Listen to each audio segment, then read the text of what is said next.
Oh. Falcon X400 on. Voice command mga brothers on the wheel. Saan ka ba? Okay. Naka-remote ito mga brothers. Ayan. So may remote siya mga brothers. Yung start na remote, pwede. So patayin na natin. Ayan. So pwede nyo rin patayin. So isa rin ito sa mga safety features ng Falcon X400 mga brothers. Kung sakaling karnapin, di ba, patakbuhin, mapapatay nyo pa rin. At saka also, isa ito sa mga hassle-free.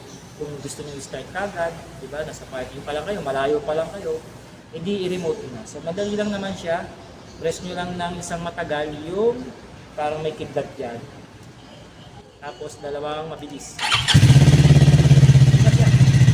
Alright, tapos pwede nyo naman patayin. Ayan, tapos click nyo yung lock.